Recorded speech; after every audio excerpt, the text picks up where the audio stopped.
ইবনে আব্দে রব্বি, এই উনি বাগানের মধ্যে কাজ করতেছিলেন, খেজুর বা আঙ্গুরের বাগানে।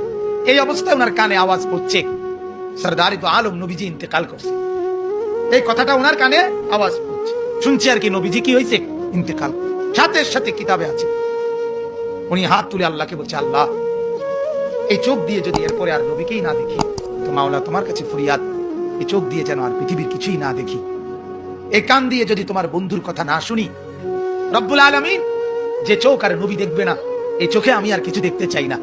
যে কান আল্লাহর নবীর কথা শুনবে না, সেই কান আর কিছুই শুনতে চাই না। আল্লাহর কসম কিতাবে আছে, আমরা নিজে বুখারীর সারা ব্যাখ্যা গ্রন্থে এটা পড়ছি, পড়াইছিও ছাত্রদেরকে।